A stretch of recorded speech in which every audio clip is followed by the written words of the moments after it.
범천의 권청 이후로 부처님은 유명한 전도 선언을 하셨죠. 이 전도 타인들에게 가르침을 설하고 도를 설한다고 하는 것이야말로 최고의 이타임이라고 불교에서 생각하고 있었기 때문입니다.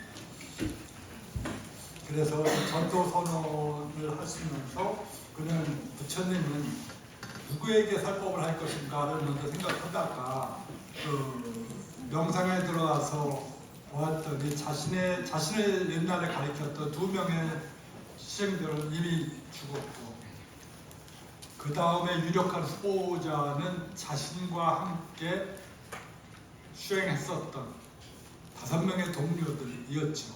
그래서 그들을 따라서 부처님은 이 녹야원으로 갔습니다.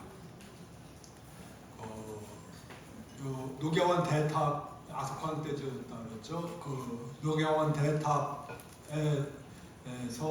그는 그 5명의 제자들을, 나중에 제자가 된 5명의 동료 수행자들을 만났어요.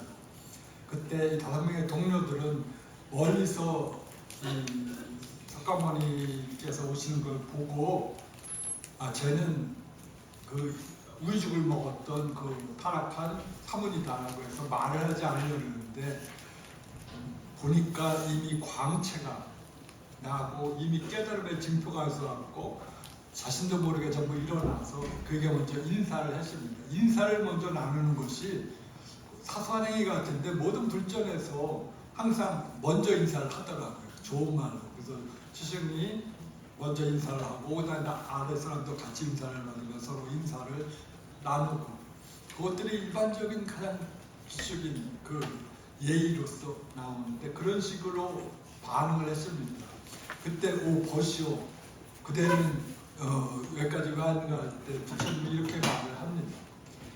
붓다를, 깨달은 자를 보시라고 그러지 마라 라고 하는 말을 하면서, 그래서 이들을 5명은 제자가 돼갖고 수행을 그 다음에 했죠. 그래서 그들에게 했던 첫 번째 설법이 초전법능, 전법능경 혹은 초전법능경이라고 알려진 내용입니다. 그러나 이것도 나중에 편집한 것일 것이고, 초전법능경의 내용은 그 3가지입니다. 크게. 당신은 중도를 설한다. 나의 가르침은 중도다. 나의 가르침은 그건 충분히 이해할 수가 있습니다. 붓다의 경험을 받고 젊은 날에 그 쾌락에 빠진 삶, 그 가치에서의 그 다음에 고행, 그리고 이것들이 무익하다는 걸 알고 나는 중도를 설한다. 이것이 깨달음에 이르는 길이다라고 설법하고, 그 다음에 8정도를 설했습니다. 8정도는 여러분들은 기본 시간에 다 외웠겠지만 전사업, 명근영정 8가지입니다. 이 마지막에 그 정념과 정정은 불교적 스피리탈리티의 핵심적인 내용들입니다. 나중에 정념에 의거해서 여러분 사념체험이 나왔던 것처럼 이 정념은 현재 찰나에서의 주의 집중입니다. 마음 챙김이라고 번역한 분들도 있고 그런데 하여튼 올바른 주의 집중입니다. 현재 찰나에. 그리고 정정 혹은 다른 삼매, 그 사마디니까 삼매인데, 이것은 부처님은 4정로로 설명하고 있습니다. 이 맥락에서 4가지 정렬을 가지고 말을 하고 있으니까, 나머지를 보시면 견사, 어업, 명근까지는 이건 예비적 수행입니다. 사문이라면 당연히 했어야 될 내용이죠.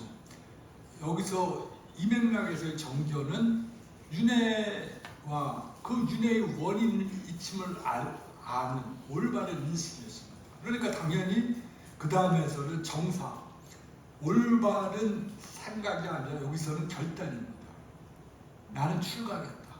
나는 윤회의 고통이 있다는 걸 알고 윤회의 고통부터 벗어나는 길이 있다는 사실을 알았으니까 바로 그것이 출가적 삶이다 라고 하는 올바른 결단입니다. 그 다음에 나머지 어업 같은 건 당연히 욕하지 말아야겠죠. 그 다음에 올바른 행위를 해야 될 것이고, 그 다음에 정명은 바른 생활 방식입니다. 사문으로서의 바른 생활 방식을 지니면서 사는 것입니다. 정부는 당연히 열심히 노력하는 것. 이것은 많은 경우에 이미 5명의 동료 수행자들이 오래전부터 해왔던 것이었을 겁니다.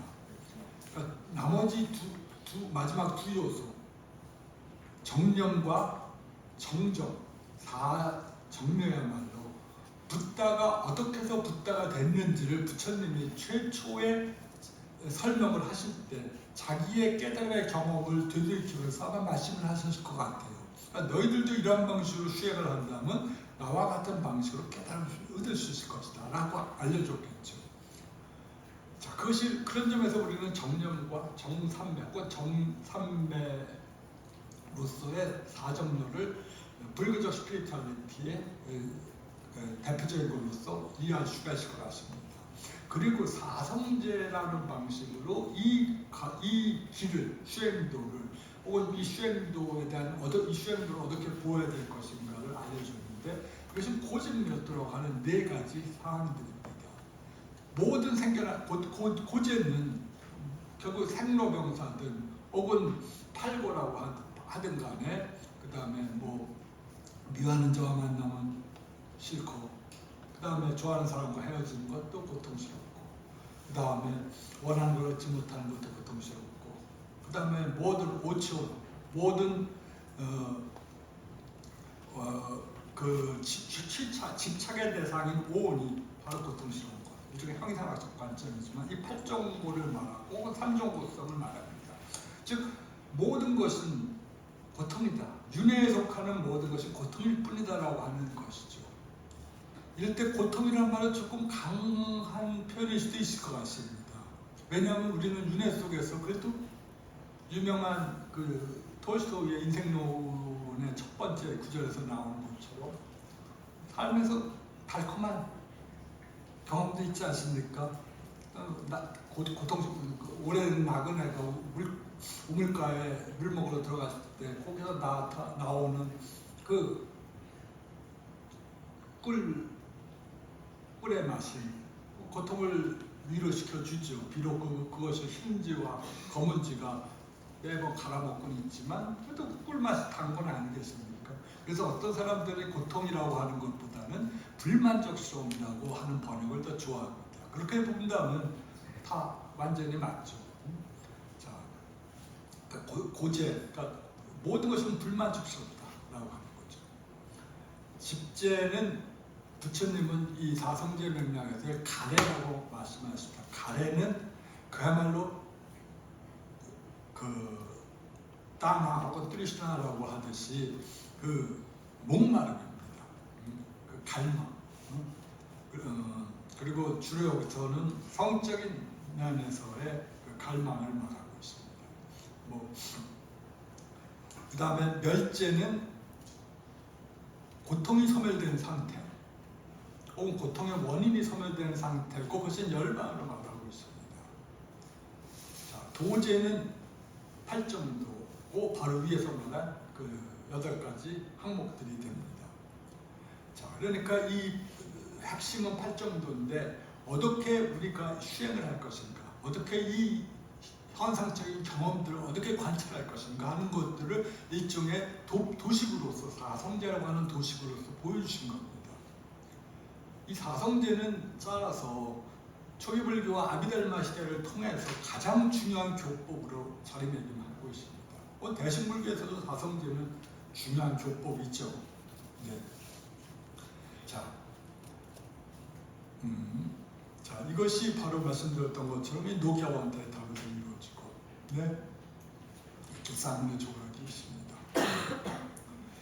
다시 간단히 보인다면 이건 8고를 갖고 설명을 한 것이고, 집제는 대표적인 표현으로 재생으로 이끌고 즐거움을 향한 욕망과 연결되면 이곳저곳에서 기쁨을 발견하는 것. 즉, 욕망의 대상에 대한 가래, 존재에 대한 가래, 비존재에 대한 가래. 이것들은 욕망의 대상이 불교 우주론에서 욕계라고 생각한다면 존재는 색계고 비존재는 무색계라고 보통 주석자들은 이해하시다. 즉 3계에 속하는 모든 것은 결국은 3계에 속하는 모든 것에 대한 갈망 때문에 그것이 원인이 되어 윤회 존재로서 우리가 나타나게 되는 거다라고 부처님은 설명하신 거죠. 즉 그러니까 이 도식에 따르자면 끊어야 될 것은 우리들의 강력한 욕망입니다. 고통이 아니에요. 고통은 나타난 현상입니다. 고통은 결과고 고통의 원인이 갈망입니다. 가래. 부처님은 여기서도 여러분께서 보셨듯이 인과를 가지고 설명하고 있습니다. 고라고 하는 것은 결과, 가래라고 하시는 고통의 원인, 멸이라고 하는 것은 고통이나 혹은 고통의 원인이 소멸된 상태, 즉 과보고, 그 다음에 도라고 하는 것, 도제라고 하죠. 그러한 걸로 이끄는 수행도입니다. 그러니까 그것도 인과를 갖고 설명하신 거죠. 자, 이런 방식으로 부처님은 인과를 가지고 이 사성제를 구성했습니다. 그래서 고제와 직제에 따른 삶은 윤회적 삶이고, 멸제와 도제를 바라는 삶은 수행자적 삶이겠죠. 네. 자, 네.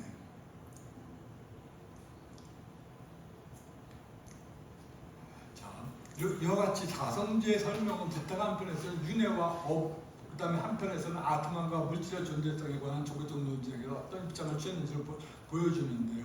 여기서는 우파니시아드에서 나왔던 윤회의 원로서의 업이 언급조차 되지 않지 않습니까? 그러니까 자이나교에서도 업은 가장 중요한 윤회의 원인입니다. 그러니까 자이나교도들은 거의 불교의 시스터 릴리존이라고 불려지는 자이나교, 불교와 매우 비슷한 요소를 공유했었던 그 자이나교도에서는 업이야말로 가장 중요한 제거돼야 할 요소들입니다.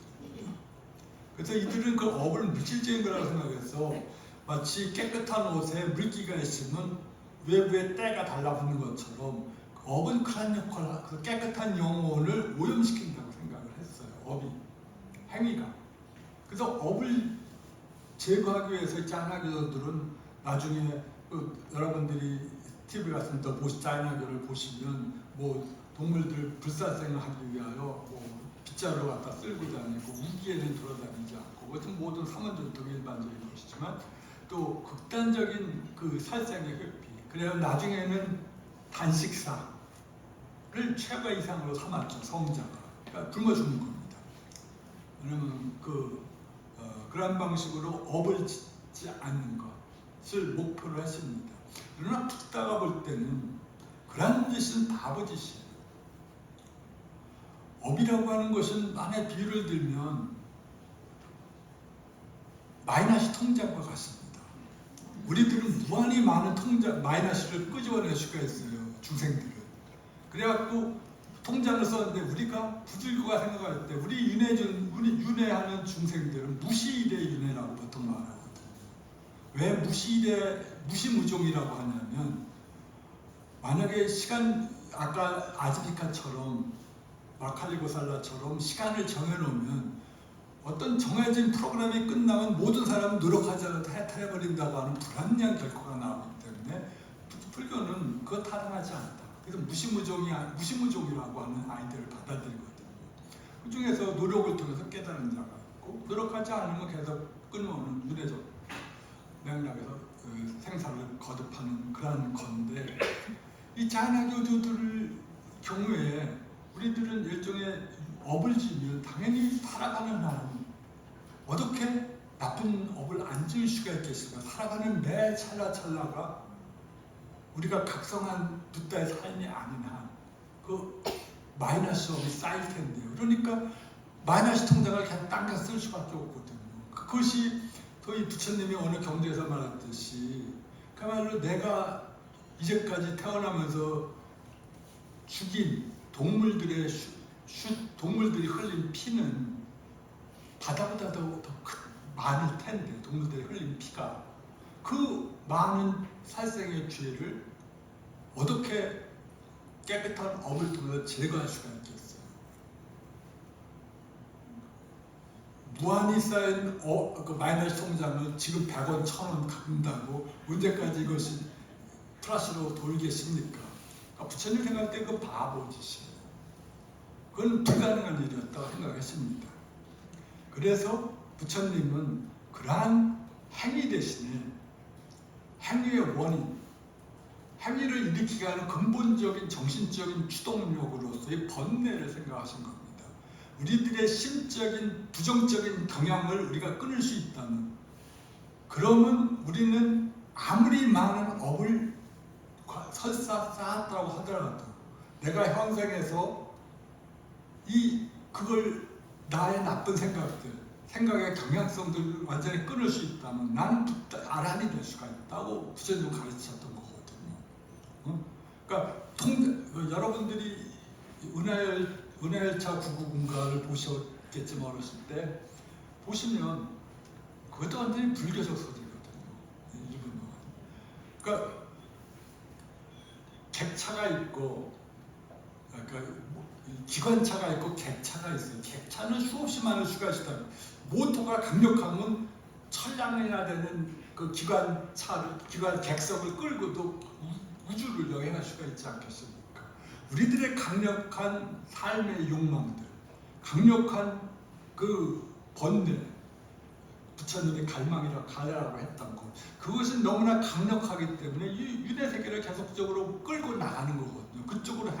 그쪽으로 우리 존재를 그야말로 몰고 가는 건데, 그래야 거기에 몰고 가니까 각각의 개인들이 갖고 있는 업들이 당연히 거기에 따라서 그냥 그에게 적절한 방식으로 구현되는 것에 지나지 않는 거죠. 업은 불교에 따르지 않는. 그러니까 끊어야 될 건 이 객차가 아니라 이 로코모티브, 기관차예요. 번뇌라고 하는 우리의 삶의 부정적인 추동력을 만약 우리가 끊을 수 있다면, 그때 우리는 설사 전생에서 얼마나 많은 악업을 지었다고 하더라도 상관없이 우리들은 아란이 될 수가 있는 거죠.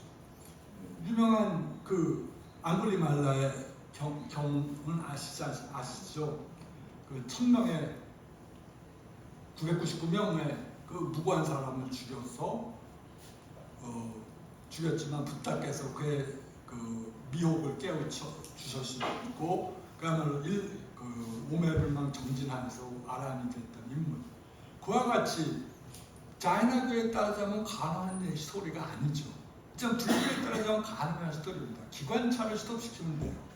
윤회 세계를 향하는 우리들의 강력한 부정적인 번뇌들, 욕망, 혹은 증오, 혹은 무지라고 하는 이런 것들을 끊을 수가 있다면 우리들은 즉시 아란, 그리고 이 될 수가 있다고 부타는 설명하신 것입니다.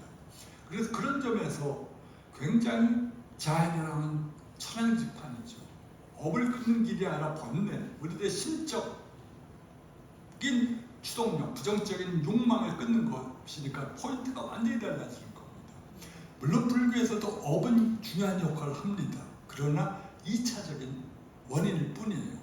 구사론이라고 하는 나중에 텍스트의 설명에 따르자면 번뇌는 우리를 1차적으로 윤회 세계로 추동시키는 힘이고 에너지고, 업은 그 각각의 존재들이 그 부유한 자로 태어날지 현명한 자로 태어날지 아니면 가난한 자로 태어날지 아니면 어리석은 자로 태어날지를 결정하는 요소로 작동할 뿐이다라고 한 거죠. 물론 그것들이 어떻게 작동하는지는 구체적인 개개인에 있어서 붓다만이 알 수 있다고 생각했어요. 아란조차도 알 수 없고, 그렇지만 붓다는 그걸 기본적인 원리로서 제공했죠. 알려고 하지 마라. 네가 현생에서 술을 많이 먹으면 내생에 머리가 좀 나쁘게 태어날 것이고, 현생에서 많은 사람들에게 따뜻한 마음을 갖다면 너는 따뜻한 마음을 갖고 보시를 했다면 내생에서는 부유한 집에 태어날 거다 등등.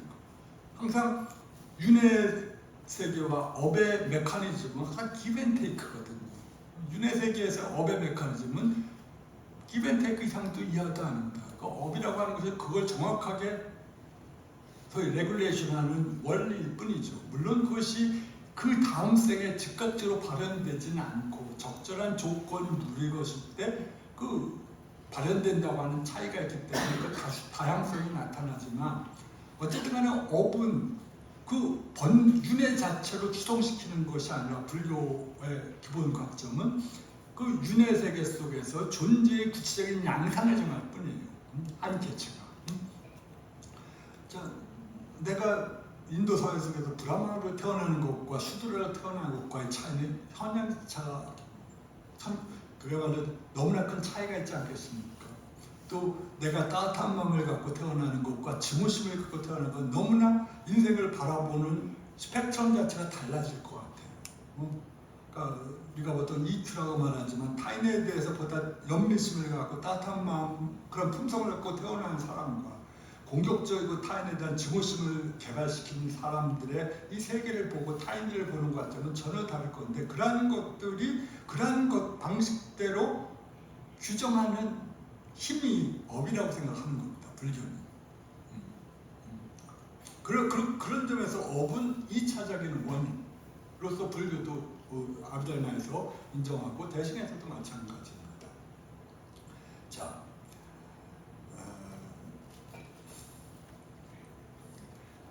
그리고 이러한 방식으로 불교의 관심은 우리의 인식이, 우리의 의식이, 마음이 어떻게 한정되고 제한된 상태에서 벗어나서 보다 더 있는 그대로의 대상을 볼 수 있는가 하는 문제로 점차적으로 넘어갑니다.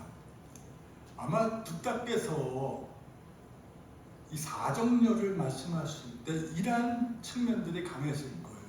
우리들이 나중에 여러분도 잘 아시지만 무인법이라고 말할 때 거기에 아비달마의 설명 방식에 따라서는 탕멸, 비탕멸, 그다음에 허공이 있는데 허공의 비유가 매우 적절하거든요. 붓다의 마음마저 허공과 같이 무장무예하다고 한다면 십지보살이든 아니면 아라한이든 아니면 일반 중생은 말할 것도 없이 그러한 분들조차도 한정되어 있거든요. 그들의 인식이. 그런데 그러한 것을 벗어나서 어떻게 마음이 있는 그들의 대상을 볼 수 있느냐. 거기서 언어적인 차원에서의 제약도 있을 것이고 인지적인 제약도 있고 문화적인 제약도 당연히 있고 또 개인의 관심사에 따른 제약도 당연히 있겠지만 그러한 방식으로 어떻게 있는 그들의 대상을 볼 수 있느냐가 불교의 관심이에요. 그러니까 굉장히 그 불교는 그런 점에서 굉장히 마음의 문제, 인적인 문제, 1차적인 포인트를 맞추고 있습니다.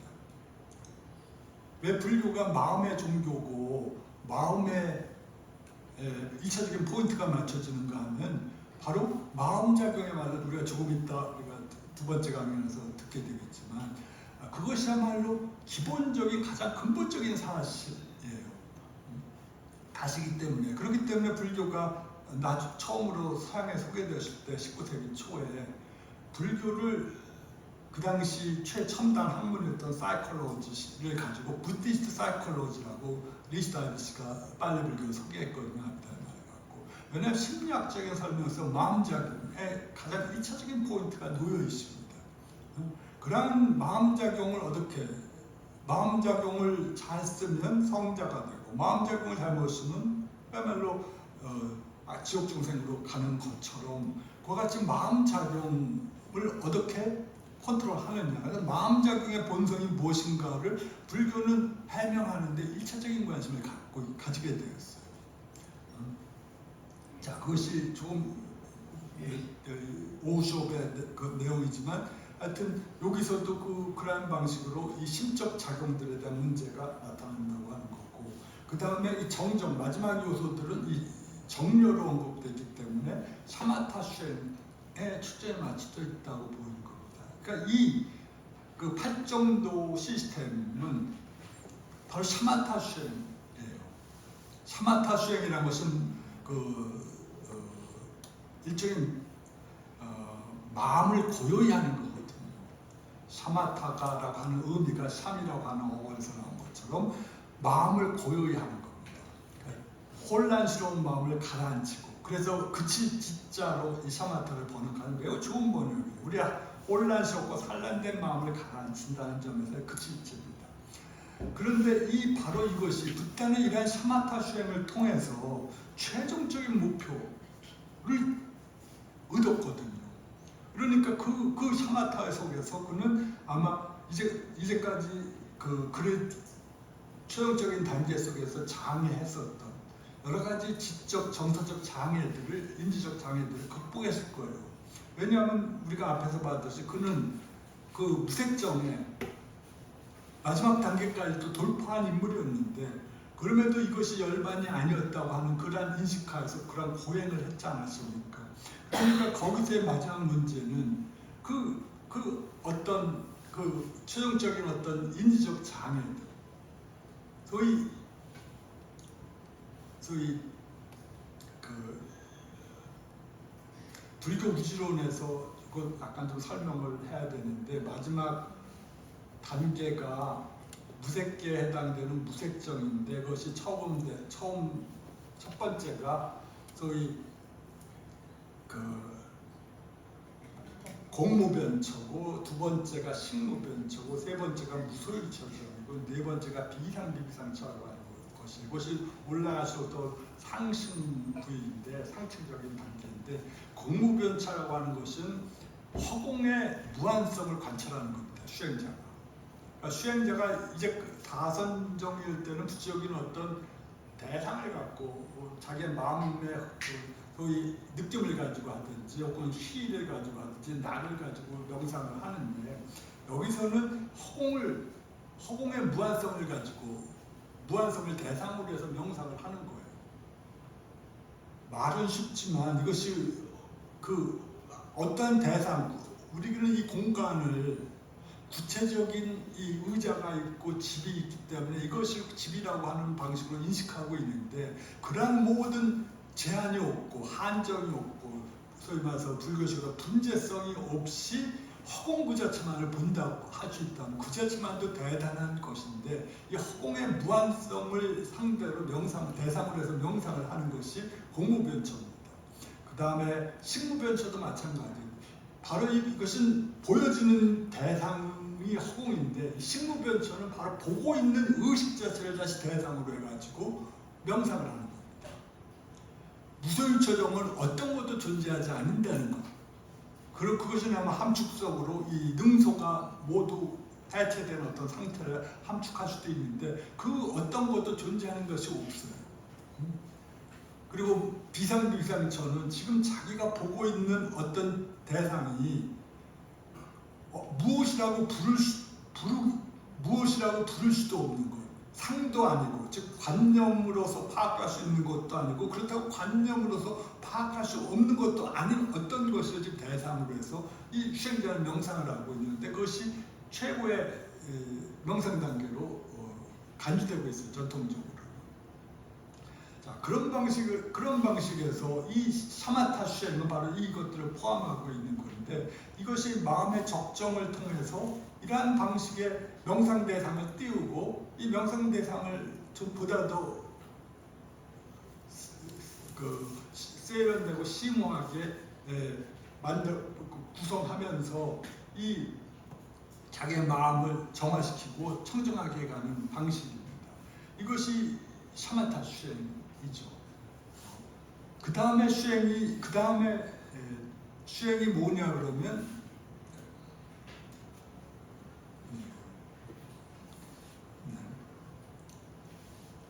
이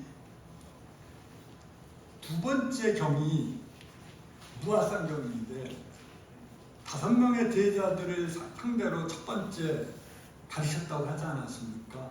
붓다는 열심히 가르쳤어요. 시간이 아까워서 어떤 경우에 따라서는 사람을 2과 3명으로 나눈 다음에 오전에 탁발을 보내면 나머지 사람들 데리고 붓다가 훈련을 시키고, 그 다음 날은 3명을 보내가지고 탁발해 온 것을 가지고 먹고, 그렇게 시간을 쪼개고 했다고 합니다.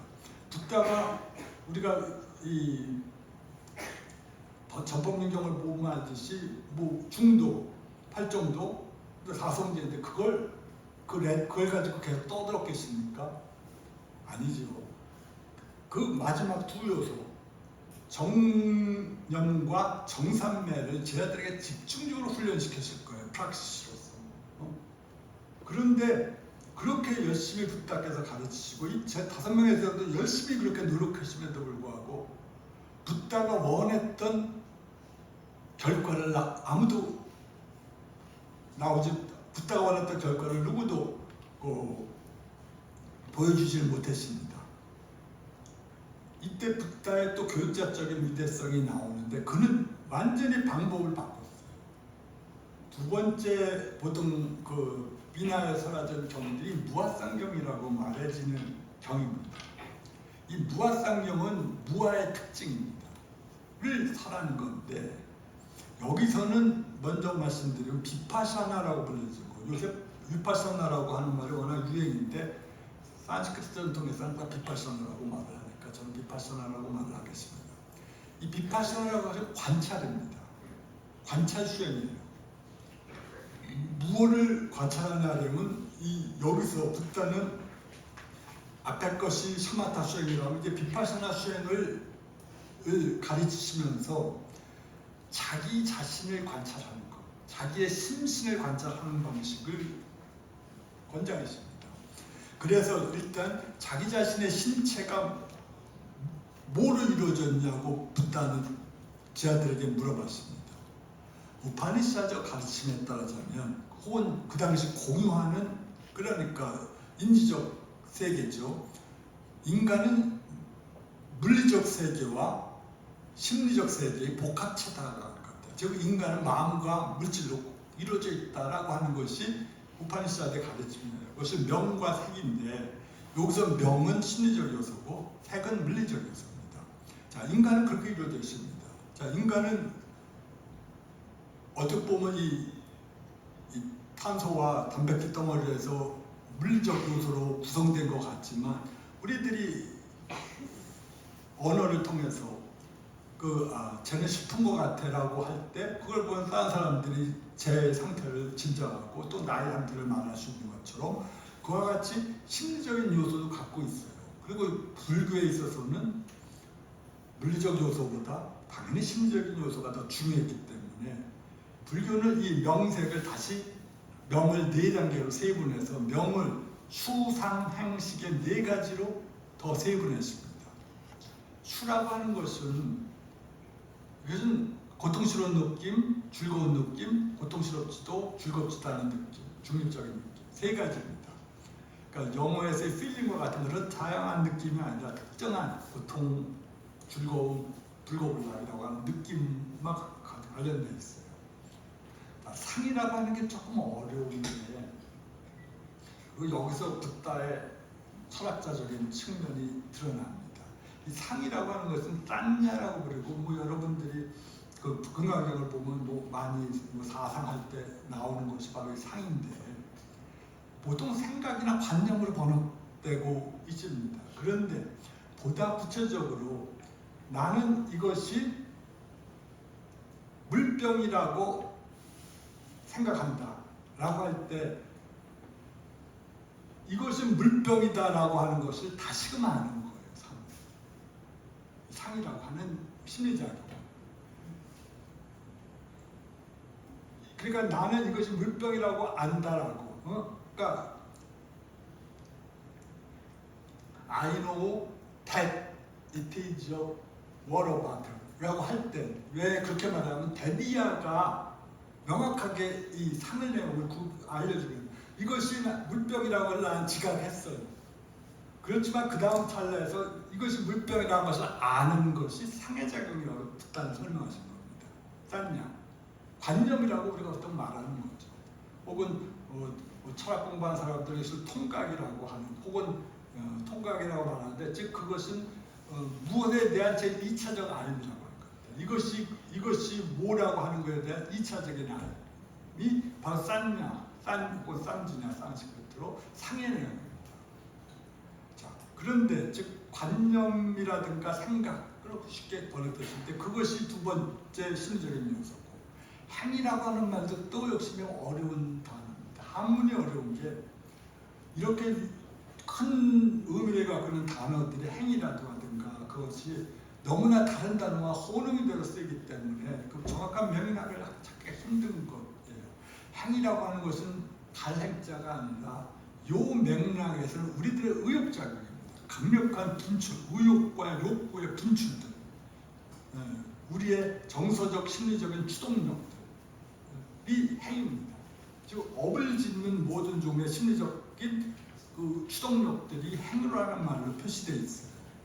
그러니까 한문 용어랑은 전혀 다른 맥락이죠. 즉 의욕작용 일반입니다.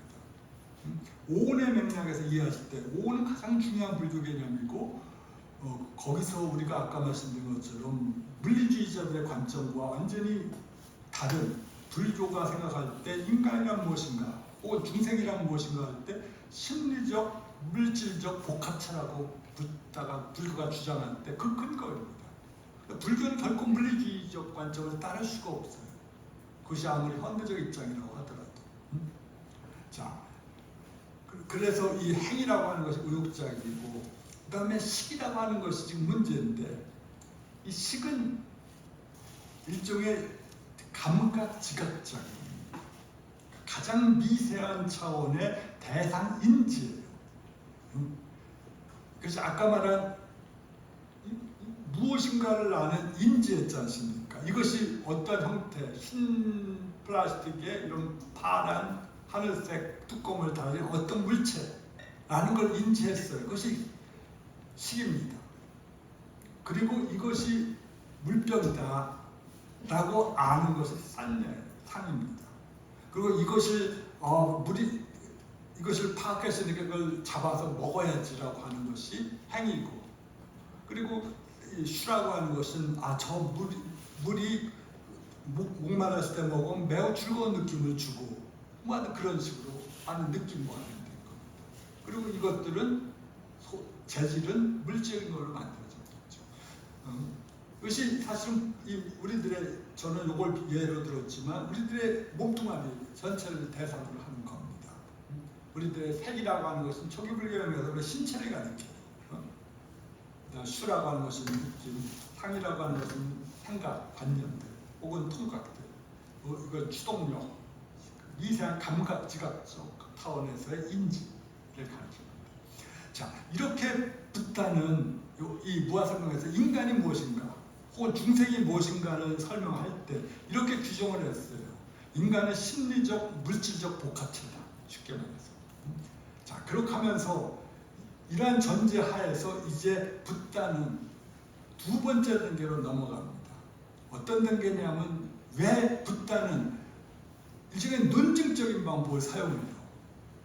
아규멘타티브한 방법을 사용해서 붓다는 모든 것에 본질이 없다는 주장 사실을 저희들에게 인식시키려고 해요. 첫 번째 이 무아성경이라는 제목에 따라서 가듯이 이 오온에 대한 자제성의 부재가 첫 번째 논증이고, 두 번째 논증이 그 각각의 오온이 이러한 색수상인식이 무상하고 고통스럽고 무아라고 하는 사실을 논증하고자 하는 겁니다. 자, 첫 번째 논제는 이런 식으로 전개돼요. 그러니까 붓다께서 모든 경전들에서 공유되는 거기 때문에 붓다께서 분명히 이런 식으로 설명하실 것 같아요. 그리고 이러한 것이 아까 말씀드린 분석적 관찰입니다. 먼저 이 신체를 오온으로 환원시켜버렸고, 그리고 환원시킨 후에 그 각각을 다시금 분석적으로 관찰하는 거예요. 그 본성이 무엇인가를 분석적으로 관찰하고자 하는 겁니다. 그것이 이 무아상경에서 소위 이 무아상경이 비파샤나적 방법에 의거한 수행법이라고 하고 주장하는 겁니다. 불교 수행이 샤마타와 비파샤나 이상도 이하도 아니라고 한다면 붓다의 첫 번째 두 개의 설법을 통해서 이 두 개의 대표적인 수행도를 저희들에게 보여준 거죠.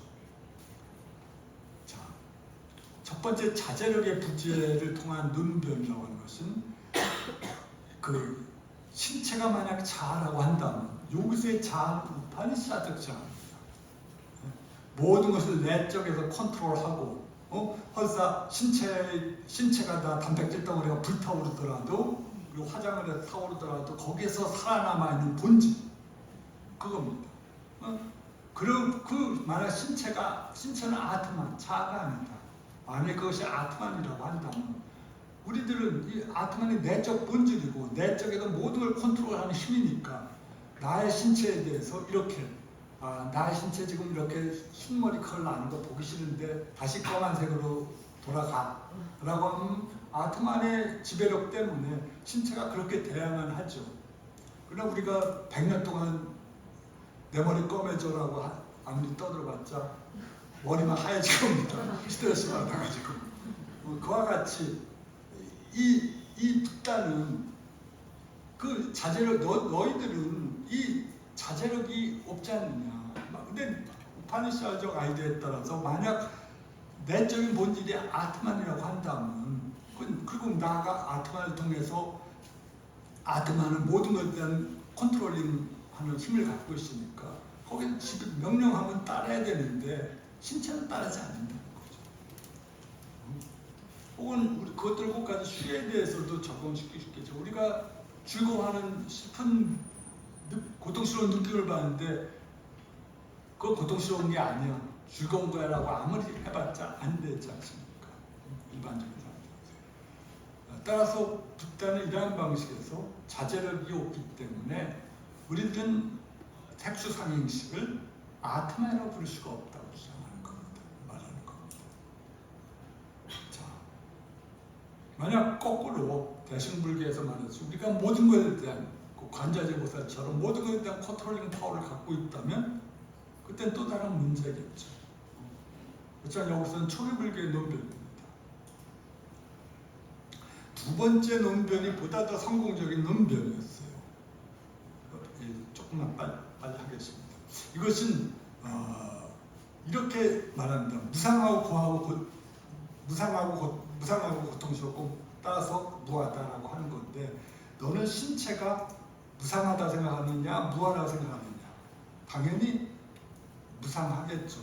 뭐 신체는 조금 늦게 변화하겠지만 그러나 현대 생물학자들이 말하는 것처럼 우리들의 체세포가 10조 개 정도 되는데 그걸 따지면 1초 안에 혹은 1초 안에 몇만 개씩이 생겼다 사라졌다 생기고 사라졌다 생기는 거거든요. 그러니까 우리들은 동일 엄격한 동일성을 가지고 자기의 신체를 본다면 1초 전에 나의 신체와 1초 후에 나의 신체는 사실 동일한 건 아니죠. 네.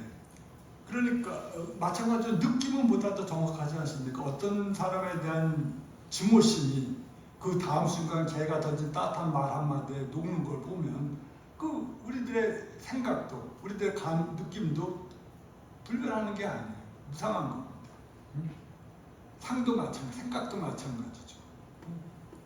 이런 방식대로 듣다는 너의 몸이 영원하냐 혹은 영원하지 않느냐고 물어봤을 때 제아들은 당연히 영원하지 않습니다 라고 대답을 했습니다. 두 번째 단계에서 듣다는 이렇게 또 물어봤어요. 너희들은 그 영원하지 않은 몸, 무상한 몸이 고통스러운 것이라고 생각하느냐 고통스럽지 않은 거라고 생각하느냐고 물어봤습니다. 그때 붓다의 답은 우파니샤드 아트만설에 염두에 둘 때 변하는 건 고통스러운 겁니다. 뭐 현대인들은 변하지 않는 게 고통스럽다고 생각하는 그런 전도된 생각을 갖고 있을지 모르겠지만 변하는 건 고통스러운 불만족스러운 거겠죠.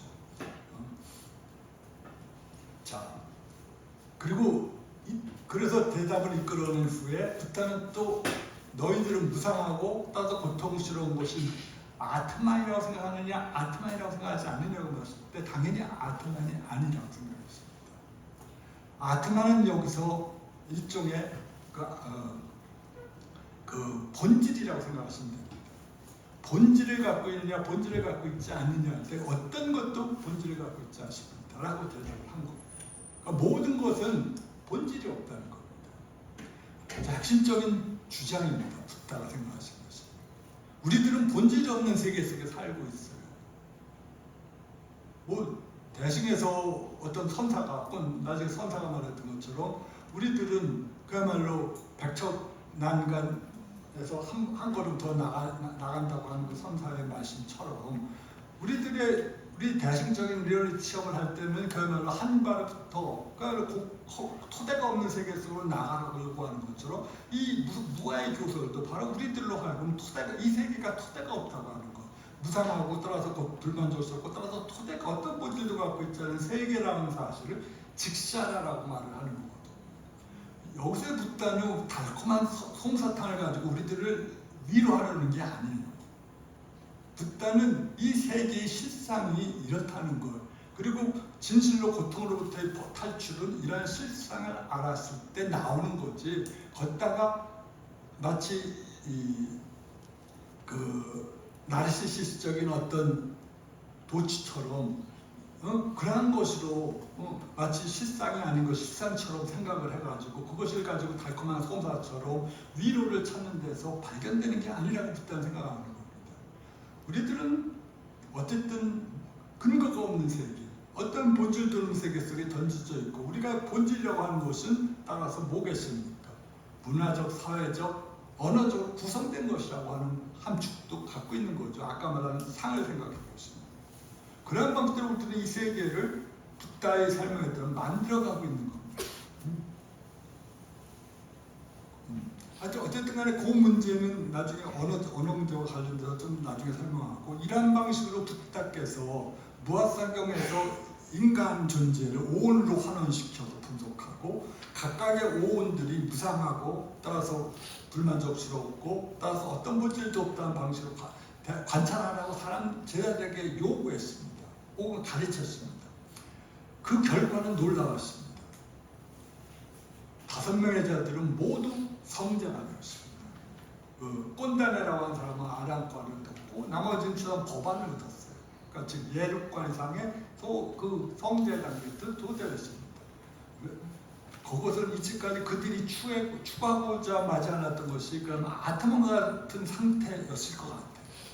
그들은 어떤 불변하는 상태를 얻고자 했지만, 붓다는 그러한 불변한 상태라는 것이 사실은 너의 마음 의식작용으로 구성된 것에 지나지 않는 욕망의 대체물에 지나지 않는다는 사실을 직시하라. 그리고 그것이 관찰하라고 했던 거예요. 오온의 관찰을 통해서.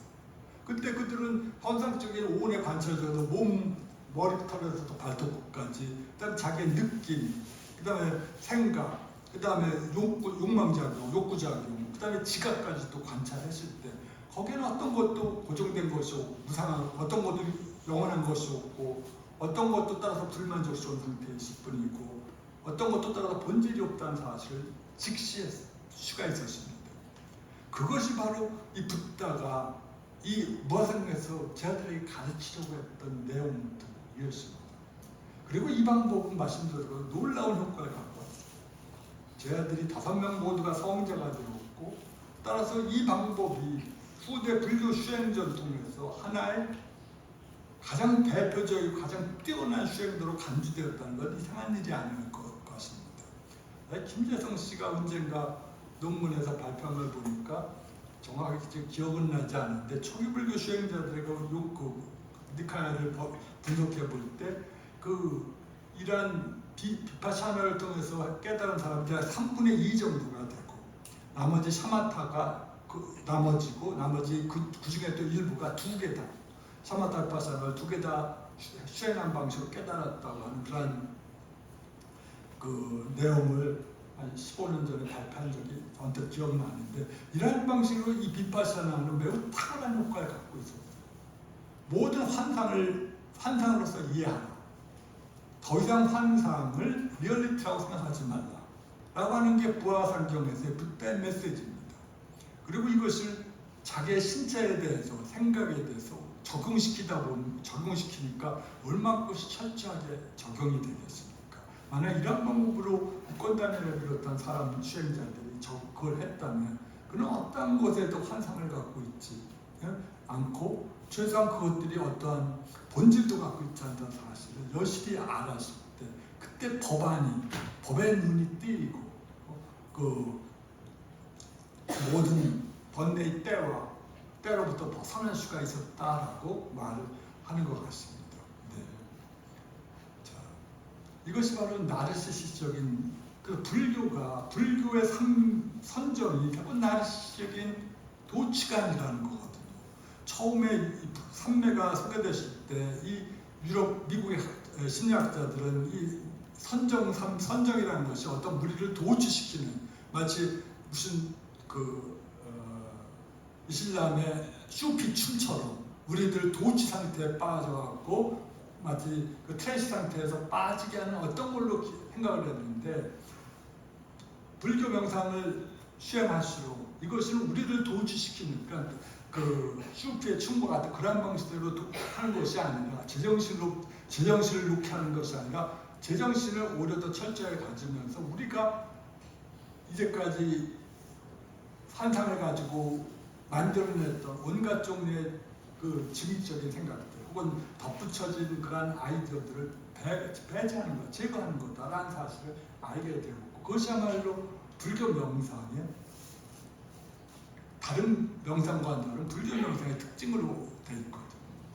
이것이 바로 오온의 명상 속에서 혹은 그 무아성경에서의 오온의 명상 속에서 붓다가 가르쳐 주신 방법들입니다. 네. 네.